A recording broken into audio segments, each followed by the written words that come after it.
we use words like representation, representative. Dave will talk about, Dave van der Hoeven will talk about representings.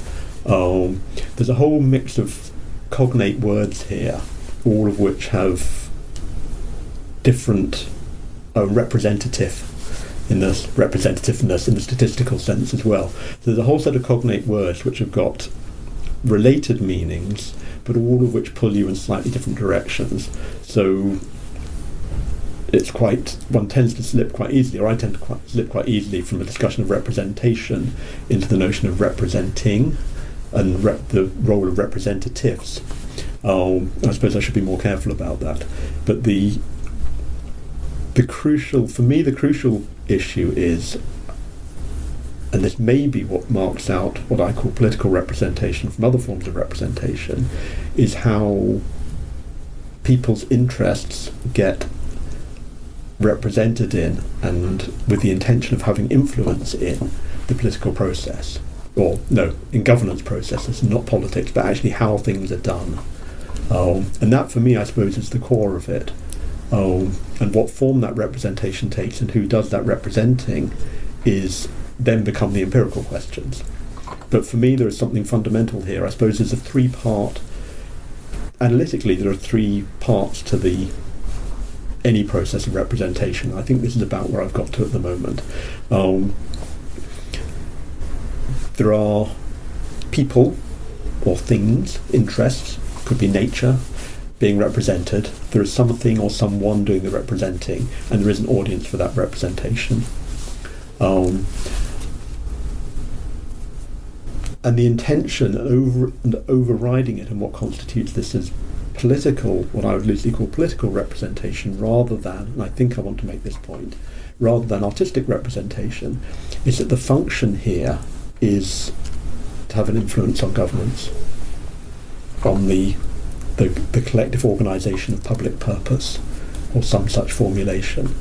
So the distinction here is not about the form of the representation, but it's about the function of the representation. So as far as I'm concerned, whether it's artistic representation, whether it's standing up in a meeting, all those things, that's actually relevant to the distinction. The issue here is what is it intended to do? And if the intention is to have an impact on the way society is run, then it's political in a very, very broad sense of being political. If it's not, if it's intended to represent something for other reasons, then it's not political. And I wouldn't necessarily want to go down trying to determine what it was, but it's that kind of distinction I'm trying to make here. And so I suppose the influences on that way of thinking, there's a lot of, the notion of representation is one of those things like legitimacy that was really kind of done and dusted theoretically for many, many years, or was thought to be. And then in the mid-2000s there's this big upsurge of interest, and there's a lot of people writing in this field. I think partly because of governance destabilising what had been fairly settled understandings of government. So there's Hannah Pitkin's work is the starting point for all this, and this goes back decades. And as Dave van der Hoeven points out, quite cuttingly, she leads you on. You get to those last few pages, and she says, and it's really complicated and systemic. And then you turn over, and there isn't another chapter. That's it. That's where you get to. And in a way, I suppose his work and my work are very complementary in terms of working out what that systemicness means. But within that, I suppose people like, Reffeld's work on the importance of audience is very important. I mean, he makes the point, which I think he overclaims, but it's a very useful point, which is that things are only representation if they're taken to be representation by the audience. And that's crucial for me. I think he overstates it because he almost discounts the other half of the equation, which is where classic political theory lies, which is the relation between the represented and the representer. But for me, it's both of those things. That all this is about social construction. So people are only, in the perception of the principle in this whole thing, that something is a representation if they feel it or a person is acting on their behalf in some way. The person doing representation, the representative, constructs themselves in that role, and they may also construct their public, and they may construct their audience. And Reffeld's point is that the audience is the crucial part of the construction, because if they don't accept what Sauer calls the representative claim, then it is not representation.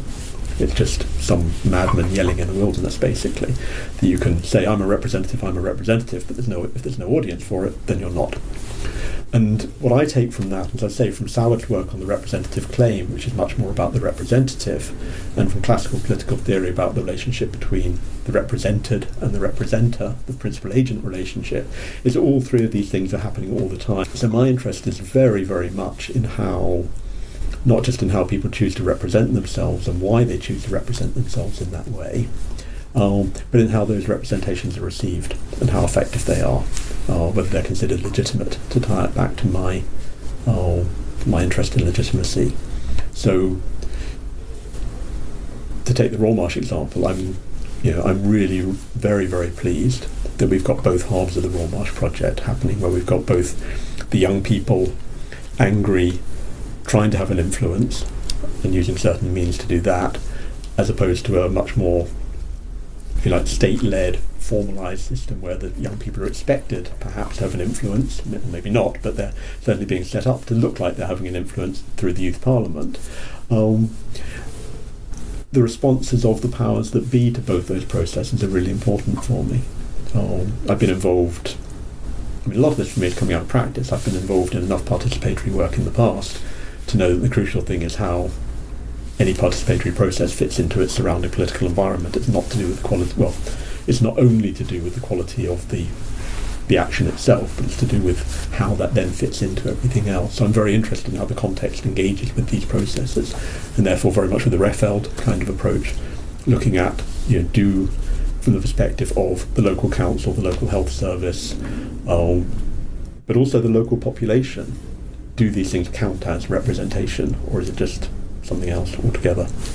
So I think empirically that's a very important part of what we're doing here, is looking at reactions as well as representations, because it's only when you see all that together that you have a sense of whether this is actually representation in a functional sense, rather than being representation in a people trying to get themselves represented but actually not, but failing to have an impact kind of way. That's probably pretty much the end of the rant.